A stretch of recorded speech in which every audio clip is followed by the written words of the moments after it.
Your outer world is a mirror. Every relationship, every obstacle, every windfall you encounter out there started as a pattern in here. And the ancient Hermetic teachers knew this thousands of years before modern psychology even had a name. By the time this is over, you'll see your daily life as a diagnostic tool, a living readout of your inner architecture that you can actually change. The second of the 7 Hermetic principles, recorded in the Kybalion, states it plainly: as above, so below. As below, so above. The macrocosm reflects the microcosm.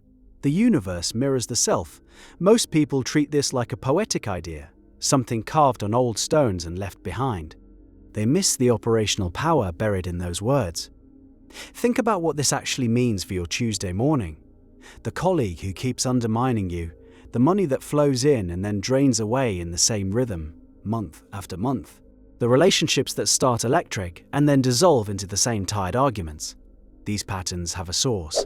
And that source has an address, the landscape of your own assumptions, beliefs, and emotional habits.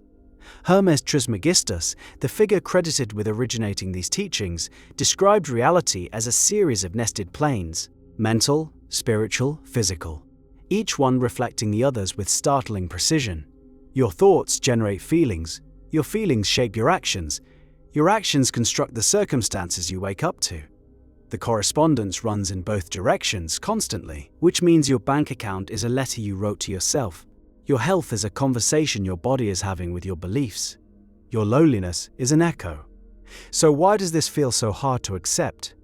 Because accepting it means you lose the comfort of blame.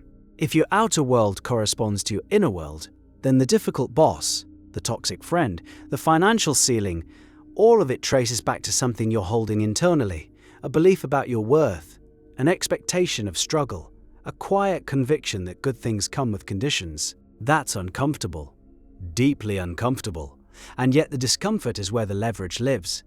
Neville Goddard taught this same principle with surgical precision. He called it thinking from the end. When you shift your inner state, your assumptions, your mental imagery, your emotional baseline, the outer world rearranges to match. He described it as an absolute law, the bridge of incidence. He called the mechanism by which reality reorganizes itself to reflect the changed inner landscape. You change your inner architecture and the outer structure follows, every single time. But here's where most people stall. They try to change the mirror instead of changing the face. You've done this. I've done this. You stand in front of the reflection and try to rearrange the image directly. You push on circumstances. You negotiate with effects. You fight the symptom while feeding the cause. The Hermetic principle says this is backwards. The outer world is downstream. Always. If you want different water, you go to the source. So what does going to the source actually look like in practice? It looks like sitting with yourself for 10 minutes and noticing what you actually believe about money, about love, about your own capacity. The honest answers are rarely flattering. You might discover you believe abundance is for other people. You might find a quiet certainty that intimacy always leads to betrayal. You might catch yourself assuming that rest is laziness, that struggle is noble, that ease is suspicious. These are the blueprints. The outer world is just the construction crew following orders. The Kybalion describes this with a concept called mental transmutation, the art of changing mental states and conditions. The Hermetic masters understood that because the universe is mental in nature, the one who masters their own mind masters their experience.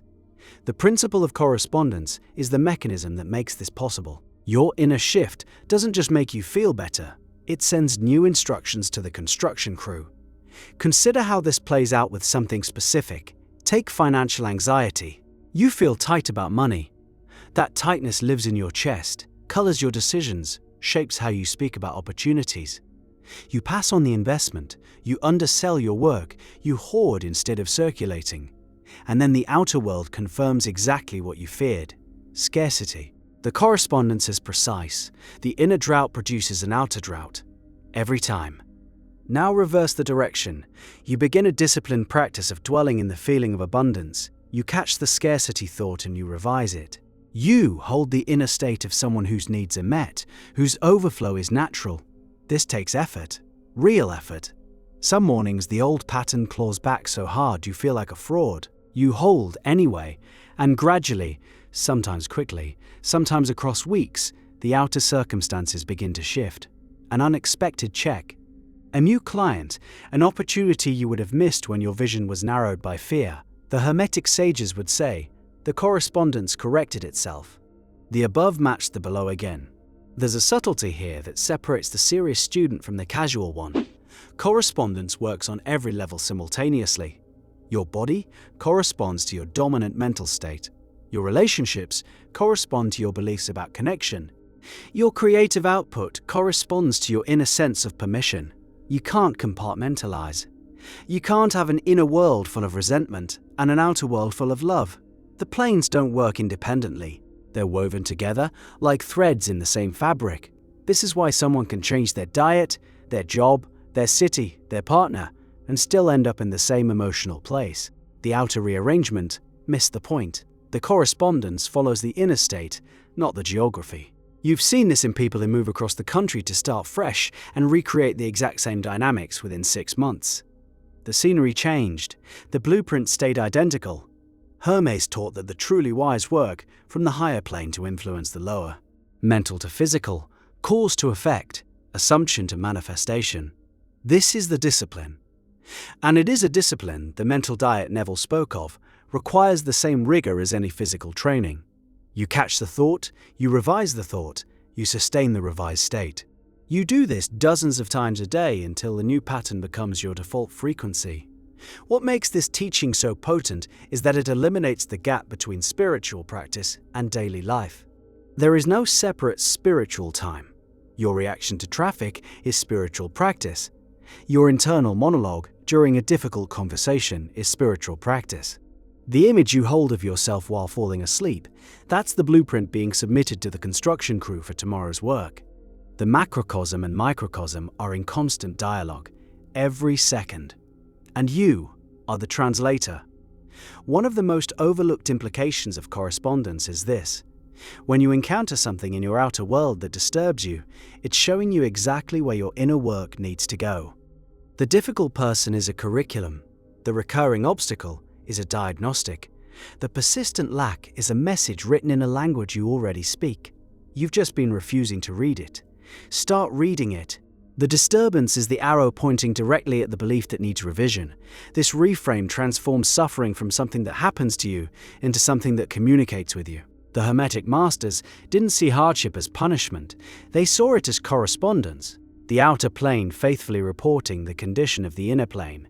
A doctor doesn't resent the thermometer for showing a fever. The temperature is information. Your outer world is information. And this brings us to the practice that changes everything. Each night, before sleep, review your day through the lens of correspondence. Where did the outer world show you friction? Trace that friction inward. What belief was it reflecting? What assumption about yourself or about life was the construction crew working from? Identify it. Then, and this is the crucial step, revise the inner image. See the situation as you would have it be. Feel the reality of the revised version. Hold that feeling as you drift off. You're rewriting the blueprint. The correspondence will update. This takes patience. The physical plane is denser than the mental plane. It moves slower. The Kybalion acknowledges this. The lower planes are more condensed expressions of the higher ones. A thought moves instantly. A feeling takes minutes. A physical circumstance takes days, weeks, sometimes longer. The delay tests your faith. But the testing is part of the correspondence too. Your ability to sustain the inner state despite contradictory outer evidence, that's the final instruction the universe needs before it rearranges. Every master who ever walked this path faced the same gap between inner revision and outer confirmation. The gap is where most people quit. They revise internally for 3 days, see nothing change, and conclude the principle is broken. The principle was never broken. Their sustained attention was. So here's your assignment, and it starts tonight. Pick the one area of your life where the outer world keeps showing you something you don't want. Trace it inward. Find the corresponding belief, the one that feels true, even though it hurts. Write it down so you can see it outside your own head. Then write the revision, the version of that belief that corresponds to the life you're building. Hold the revised version in your mind like a coal you refuse to drop, even when it burns. The mirror has been waiting for a new face to reflect. You've been staring at the old image and calling it fixed. The Hermetic principle of correspondence says nothing about your reflection is fixed. Every atom of your outer world is taking its cue from the inner world you maintain. Change the signal, and the reflection has no choice. It follows. It always follows. The ancient teachers staked their entire philosophy on this single mechanism, and thousands of years later, the mirror still works exactly as they described.